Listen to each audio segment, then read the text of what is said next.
आप देख रहे हैं डार्क फाइल्स। तो चलिए बढ़ते हैं आज की इस कहानी की ओर। मेरे गांव से वो जंगल 2 या 1.5 किलोमीटर दूर था, जिसे पार करके मेरे खेतों में जाया जा सकता था। दिन के समय वो जंगल जितना सुंदर दिखता था, रात में उतना ही रहस्यमय और डरावना लगता था। उस जंगल के बारे में तरह तरह की कहानी प्रचलित थी। मैंने गांव के बड़े बुजुर्गों को अक्सर कहते सुना था कि रात के समय वहां रूहें भटकती हैं, कभी घुंघरू की आवाज़ें और कभी दिल दहला देने वाली चीखें सुनाई देती हैं। शुरुआत में गांव के लोग इन बातों को अक्सर अफवाह और बकवास मानते थे, लेकिन एक सुबह जब उस जंगल में से एक आदमी की लाश मिली तो पूरे गांव में दहशत सी फैल गई। हैरत की बात तो ये थी, उस आदमी के शरीर पर कहीं कोई चोट का निशान तक नहीं था, मगर एक बात ऐसी थी जिसने सभी के होश उड़ाकर रख दिए थे, और वो ये थी कि उस आदमी की आंखें अब भी खुली हुई थी और बहुत ज़्यादा लाल थीं, जैसे उसके शरीर का सारा खून उसके आंखों में उतर आया हो। जिस किसी ने भी ये मंजर देखा वो डर से कांप उठा और शरीर में एक भयानक सी लहर सी दौड़ गई सबके। बाकी बची कसर एक तांत्रिक ने पूरी कर दी, जब उसने ये बताया कि ये काम जंगली जानवर या इंसान का नहीं है, बल्कि किसी प्रेत आत्मा का है। उसके बाद उस जंगल के बीचों बीच एक छोटा सा मंदिर बनाया गया ताकि प्रेत आत्माओं की दहशत कुछ कम हो सके। उसके बाद ये घटना कुछ समय तक हर किसी के दिलो दिमाग पर हावी रही, मगर वो घटना महज एक शुरुआत थी। धीरे धीरे सब कुछ सामान्य होने लगा, मगर आगे जो कुछ होने वाला था वो काफ़ी खौफनाक था, जिसका गवाह मैं भी बनने वाला था। सर्दियों का मौसम आ चुका था, ठंड अपनी चरम सीमा पर पहुंच चुकी थी। रात होते ही चारों ओर घने कोहरे की एक चादर सी बिछ जाती। इस घने कोहरे में हाथ को हाथ तक दिखाई पाना बहुत मुश्किल था। ऐसी ही एक सर्द की रात मैं और मेरा पड़ोसी कालिया खेतों में सिंचाई के लिए गए हुए थे। रात का समय होने के कारण हम दोनों उस जंगल से ना होकर एक दूसरे लंबे रास्ते से गुजरते हुए खेतों तक पहुंच चुके थे। रात के 2 बजे का समय था। ठंड अपने पूरे सबाब पर थी। हमने सर्दी से बचाव के लिए आग जला रखी थी। वो मनहूस जंगल भी उस जगह से ज़्यादा दूरी पर नहीं था कि अचानक ही हमारे कानों में एक दिल दहला देने वाली एक चीख सुनाई पड़ी, जो रात के सन्नाटे को चीरती हुई हमारे कानों में आ रही थी। ये चीख किसी औरत की थी। मेरे तन बदन में डर की एक लहर सी दौड़ गई। मैं यानी अर्जुन लड़खड़ाती सी आवाज में बोला, कालिया भाई, तूने कुछ सुना क्या? वो औरत चीख रही थी। कालिया एक लंबा तगड़ा लड़का था। वो खड़ा होकर तुरंत बोला, हाँ मैंने भी सुना।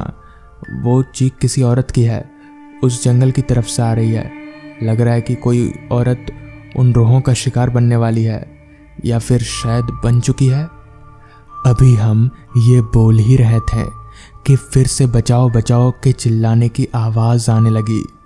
ये सब सुनकर कालिया और मैं विचलित हो गए। अचानक कुछ सोचकर कालिया ने अपने हाथ में लाठी ली और जंगल की ओर चल दिया। ये सब देखकर मैं उसके सामने आकर खड़ा हो गया और डरते हुए बोला, ये सब क्या पागलपन कर रहे हो कालिया? जानते नहीं हो क्या उस जंगल में जाना अभी ठीक नहीं है? ये किसी की चाल भी हो सकती है हमें फंसाने के लिए। अगर इस समय हम जंगल में गए तो समझो दुनिया से गए। तो इस पर कालिया बोला, और अगर सचमुच कोई वहाँ खतरे में हो तो उसे यूं ही छोड़ दें वहाँ मरने के लिए? उसके इस सवाल से मैं चुप हो गया।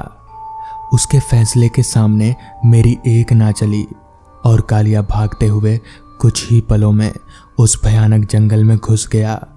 मुझे ना चाहते हुए भी उसका साथ देना ही पड़ा। थोड़ी देर बाद ही हम घने जंगल के बीचों बीच खड़े थे। घनी ओस में नहाए पेड़ पौधों से पानी की बूंदें सी टपक रही थी। घने कोहरे में हम आंख फाड़ फाड़ कर देखने की कोशिश कर रहे थे। इतने में ही एक बार फिर उस औरत की चीख हमारे कानों में पड़ी। कालिया और मैं चीख की दिशा में भागे। हम थोड़ी दूर ही पहुंचे थे कि तभी सामने से कोई बहुत तेजी से भागा आया और सीधा कालिया से आकर टकराया। टक्कर इतनी जोरदार थी कि कालिया जैसा ताकतवर आदमी भी अपने आप को संभाल ना सका और जमीन पर जा गिरा। मैंने देखा कि उससे टकराने वाली एक लड़की थी, या फिर यूं कहें तो एक सुंदर लड़की। तो ये कहना गलत नहीं होगा। उसने लाल रंग की साड़ी पहन रखी थी जिसमें वो बेहद सुंदर लग रही थी। डर की वजह से वो कालिया से लिपट गई और चीखते हुए बोली, मुझे बचा लो, वो लोग मुझे मार डालेंगे। एक दहशत सी उसके दिलो दिमाग पर हावी हो चुकी थी। इतना कहकर वो कालिया की बाहों में ही अपने होशो हवास गवा बैठी और बेहोश हो गई। मगर कालिया तो जैसे उसकी खूबसूरती देखकर अपनी सुध बुध ही खो बैठा था। उसे बेहोश देखकर वो जैसे नींद से जागा हो और मेरी तरफ देखते हुए बोला, जा जल्दी से पानी लेकर आ, क्योंकि इसे होश में लाना ज़रूरी है। इस सारे मामले को देखकर मैं अब भी एक शंका में पड़ा हुआ था। पता नहीं कौन थी वो जिसको लेकर मेरी छठी इंद्रियां मुझे खतरे का आभास दे रही थी। मैंने कालिया को जवाब दिया, अरे पागल, होश में तू आ और अपनी जान बचाकर भाग यहाँ से। कालिया मेरे इस जवाब से जैसे चिढ़ सा गया हो और बोला, ठीक है, अगर नहीं जाएगा तो फिर मैं ही चला जाऊंगा। उसके जिद के सामने फिर एक बार मैं झुक गया। मैं पानी लेने वहाँ से चल पड़ा। वहाँ से थोड़ी दूरी पर एक मंदिर मौजूद था जिसके पास ही एक पुराना कुआं भी था। मैंने कुएं से पानी खींचा और इधर उधर नजरें दौड़ाने लगा। मुझे एक टूटी हुई सी बाल्टी नजर आई। मैंने उसमें पानी लिया और जल्दी जल्दी वहाँ से चल पड़ा। अभी मैं रास्ते में ही था कि छम छम की आवाज़ मेरे कानों में गूंज गई। ऐसा लग रहा था जैसे कोई औरत अपने घुंघरू खनखनाती हुई वहाँ से गुजर रही हो। मेरा दिल जोरों से धड़कने लगा और मैं तेज कदमों के साथ वहाँ से भागा। तभी मेरे कानों में एक दिल दहला देने वाली चीख आई। मेरा दिल फिर एक बार दहल उठा, मगर इस बार चीखें किसी औरत की नहीं बल्कि कालिया के मुंह से निकली थी। मेरे हाथों से पानी का बर्तन छूट के गिर गया और मैं सरपट उस तरफ भागा जहां कालिया और वो खूबसूरत लड़की मौजूद थी। वहां पहुंचकर जो मंजर मेरी आंखों के सामने था उसे देखकर मेरी आंखें डर के मारे फट गईं और मेरे हलक से चीख निकल गई। सर्दी होने के बावजूद भी मेरा सारा शरीर पसीने से नहा गया। उस सुंदर लड़की के स्थान पर एक भयानक डायन मौजूद थी और कालिया की छाती को चीरकर उसका खून पी रही थी। मेरी चीख सुनकर उसने अपनी गर्दन मेरी तरफ घुमाई। उसकी आंखें अंगारों की तरह दिख रही थी। उसके नुकीले दांतों से खून टपक रहा था। इस भयानक मंजर ने जैसे मुझे सुन्न कर दिया, लेकिन दूसरे ही पल मैं चीखता चिल्लाता भागा। मुझे होश नहीं था कि मैं किस ओर भाग रहा हूँ। भागते भागते कहीं गिरकर मैं बेहोश हो गया। इस घटना के अगले दिन जब मुझे होश आया तो मैं अपने आप को अपने घर वालों के बीच पाया और मुझे बताया गया कि जंगल में टुकड़ों में बटी हुई एक लाश मिली है जो कालिया के अलावा किसी और की हो नहीं सकती थी। मैं डरते हुए बोला, मैंने कालिया को बहुत समझाया था, काश वो अगर मेरी बात मान लेता तो आज वो जिंदा होता। मैंने उस डायन को अपनी आंखों से देखा। उसका चेहरा बेहद भयानक था। मेरी सारी बात सुन वहां मौजूद एक बुजुर्ग आदमी ने कहा, अब अपने आप को खुशनसीब मानो या कालिया को बदनसीब, मगर तुम बच गए।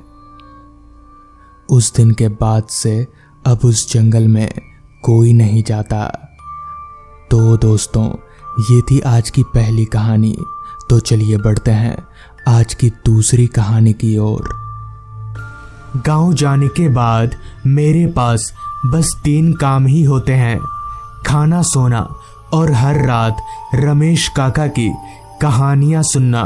रमेश काका हमें हर रात गांव में घटी सच्ची घटनाएं सुनाया करते थे। रमेश काका का घर हमारे घर से थोड़ी दूरी पर था, तो वहां हम रात के 8 बजे तक पहुंच जाया करते थे। रमेश काका अपने घर पर अकेले रहते थे। उनका इस दुनिया में कोई भी नहीं था, इसलिए उनको भी सभी के साथ मिलजुल कर रहने में काफी अच्छा लगता था।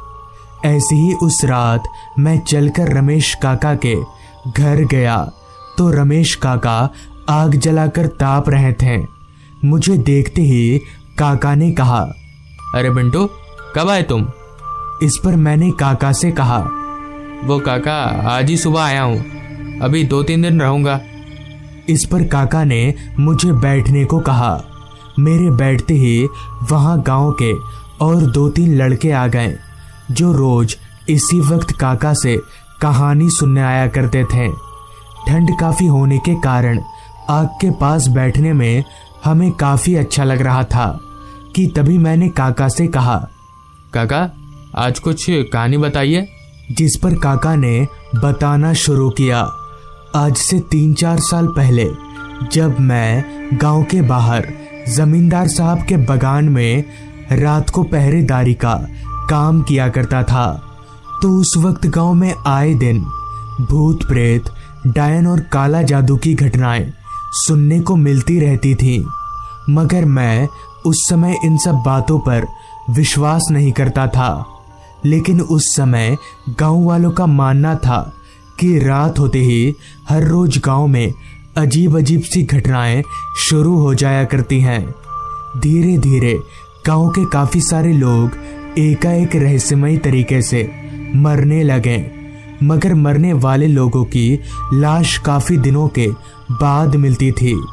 खैर, मेरी ड्यूटी रोजाना रात के 9 बजे से सुबह के 7 बजे तक की थी, जिस कारण मुझे रात के 8 बजे ही घर से निकलना पड़ता था। ऐसी ही एक रात 8 बजे मैं बगान जाने के लिए अपने घर से निकला, तो बाहर निकलते ही ठंडी ठंडी हवाओं ने मुझे ऊपर से लेकर नीचे तक हिलाकर रख दिया। मैंने जब अपनी निगाहें इधर उधर घुमाई तो रोजाना की तरह सारा गांव मुझे वीरान सा लग रहा था, क्योंकि उस समय जब मैं रात के 8 बजे ड्यूटी जाया करता था तो गांव के सभी लोग डर के मारे अपने घरों में दुबक कर बैठे रहते थे। खैर, मैं और अपना समय जाया ना करके साइकिल को आगे बढ़ाने लगा और बगान जाने वाले रास्ते पर आगे बढ़ने लगा। उस समय हमारे गांव में बिजली तो थी, मगर रास्तों पर लाइट की कोई व्यवस्था नहीं थी, जिस कारण मैं हर रोज टॉर्च का ही सहारा लिया करता था। तो मेरे टॉर्च जलाते ही मेरे टॉर्च की रोशनी को रास्ते पर फैले कोहरे ने चारों तरफ से घेर लिया। कोहरा इतना छाया हुआ था कि मेरी टॉर्च की रोशनी मुझे जितना भी दिख रहा था, सब कुछ धुंधला धुंधला सा दिख रहा था। कुछ देर साइकिल चलाने के बाद मैं गांव के बाहर वाले रास्ते पर पहुंचा, जहां चारों तरफ बस अंधेरा ही अंधेरा फैला हुआ था, वो भी इतना घना अंधेरा कि मेरी टॉर्च की रोशनी भी कम पड़ रही थी। खैर, किसी तरह मैं साइकिल चलाकर बगान पहुंचा तो वहां सामू मेरा ही इंतजार कर रहा था। सामू जो दिन के वक्त इस बगान में पहरेदारी करता है और उसकी ड्यूटी सुबह 7 बजे से रात के 9 बजे तक की होती है। तो मुझे देखते ही सामू ने कहा, अरे राजेश, आ गए तुम? जिस पर मैंने अपना सिर हाँ में हिलाया तो मेरे आते ही सामू अपना साइकिल उठाया और अपने घर की तरफ चलता बना। अब उस पूरे बगान में मैं अकेला ही था। तो मैं सामू के जलाए गए आग के पास बैठकर बगान में इधर उधर अपनी नजरें दौड़ाने लगा। पूरा बगान अंधेरे और घने कोहरे में डूबा हुआ था। चारों तरफ बस सन्नाटा ही सन्नाटा था। बस बीच बीच में मुझे रात कीड़ों की आवाजें सुनाई पड़ रही थी। कुछ घंटे तो सब ठीक था, जिसके बाद बगान में मुझसे कुछ ही दूरी पर मुझे कुछ हलचल महसूस हुई। एक दो बार तो मैंने उस हलचल को नज़रअंदाज किया, मगर जब फिर भी वो हलचल नहीं रुकी तो मैं टॉर्च लेकर अपनी जगह से उठा और उस हलचल की तरफ आगे बढ़ने लगा। मुझे समझ नहीं आ रहा था कि इतनी रात गए बगान में कौन होगा। खैर मैं डरता तो था नहीं, तो मैं चलकर उस जगह पर पहुंचा। तो वहां पहुंचते ही मैंने देखा कि दो भैंसे आपस में लड़ रहे हैं। लेकिन इतनी रात गए ये दोनों भैंसे बगान में आए तो आए कैसे? और तो और ये भैंसे किसके हैं? मगर जिसके भी हों, मुझे तो इन्हें बगान से भगाना ही होगा। ये सोचकर मैं उन भैंसों को भगाने लगा, लेकिन मेरे लाख कोशिशों के बावजूद भी वो दोनों भैंसे वहां से नहीं भागे। तो मैंने अपने कोशिश में थोड़ा और जोर दिया, तो मेरे जोर देते ही उन दोनों भैंसों का चेहरा एकदम से बदलने लगा और देखते ही देखते उन दोनों भैंसों की शक्ल राक्षस में तब्दील हो गई। ये दृश्य देखकर मेरे पैरों तले की जमीन निकल गई और मेरा सर घूमने लगा और मैं समझ गया कि जरूर दाल में कुछ काला है और ये भैंस नहीं बल्कि राक्षस हैं। अभी मैं उन्हें देखकर कांप ही रहा था कि तभी उन दोनों राक्षसों ने अपना पूरा रूप ले लिया। उनका चेहरा पूरी तरह सफेद था और उनकी आंखें बाहर लटक रही थीं। इतना सब देखने के बाद मेरी और हिम्मत नहीं हुई कि मैं वहां रुक सकूं, जिस वजह से मैं जैसे तैसे वहां से भागने की कोशिश करने लगा। मगर जैसे ही मैंने वहां से भागने की कोशिश की कि तभी एक राक्षस मेरे सामने आकर खड़ा हो गया और उसने एकदम से मेरा गला पकड़ लिया। मैं उसके हाथ से अपने गले को छुड़ाने की काफी कोशिश कर रहा था, लेकिन उस राक्षस ने मेरा गला इतनी जोर से पकड़ा था कि मैं अपने सिर को हिला तक नहीं पा रहा था। देखते ही देखते मेरी आंखों के सामने सब कुछ काला पड़ने लगा। तो मैं समझ गया कि अब मैं नहीं बचूंगा और ये राक्षस मुझे मारकर खा जाएंगे। कि तभी मैंने अपने हाथ में बंधी ताबीज को उस राक्षस पर सटाया। तो मेरे ताबीज सटाते ही उस राक्षस ने मेरा गला एकदम से छोड़ दिया और इसी का फायदा उठाकर मैंने वहां से दौड़ लगा दी और अपने पैरों को जमींदार साहब के घर पर ही रोका। तो इस तरह से उस रात मेरी जान बच गई। रमेश काका की बात खत्म होते ही मैंने जब अपनी निगाहें घड़ी की तरफ घुमाई तो वक्त हो रहा था रात के 10 बजे का। काफी रात हो जाने के कारण मैं रमेश काका को आता हूँ बोलकर घर की तरफ आगे बढ़ने लगा। तो पूरा रास्ता सुनसान और सन्नाटे में डूबा हुआ था। रास्ते पर चलते हुए मेरे दिमाग में बस बार बार रमेश काका के बताए गए बातें ही दौड़ रही थी कि तभी मुझे हल्का होने की ज़रूरत महसूस हुई। तो मैं रास्ते के किनारे झाड़ियों की तरफ हल्का होने चला गया। अभी मैं हल्का हो ही रहा था कि तभी अचानक मेरे बगल के पेड़ की डाली टूटने लगी। तो इस पर जब मैंने अपनी निगाहें उस पेड़ के ऊपर घुमाई तो इतने में ही मेरा पूरा शरीर पसीने से लथपथ हो गया और डर से मेरे दोनों पैर कंपकपाने लगे। दरअसल उस पेड़ पर एक भयानक सा दिखने वाला आदमी बैठा हुआ था, जिसके इतने लंबे पैर थे कि वो जमीन को स्पर्श कर रहे थे। ये देखकर मैं समझ गया कि ये कोई इंसान नहीं बल्कि भूत है, जिस कारण मैं वहां ना रुककर भागता हुआ घर चला आया। मगर घर आकर काफी दिनों तक मेरी तबीयत खराब रही। बाद में काफी झाड़ फूक करवाने के बाद मैं ठीक हुआ। तो दोस्तों, ये थी आज की कहानी। अगर आपको ये कहानी अच्छी लगी हो तो चैनल को जरूर सब्सक्राइब कर लें। तो मैं आपका दोस्त आर्यन जल्द ही मिलूंगा आपसे ऐसी ही एक कहानी के साथ।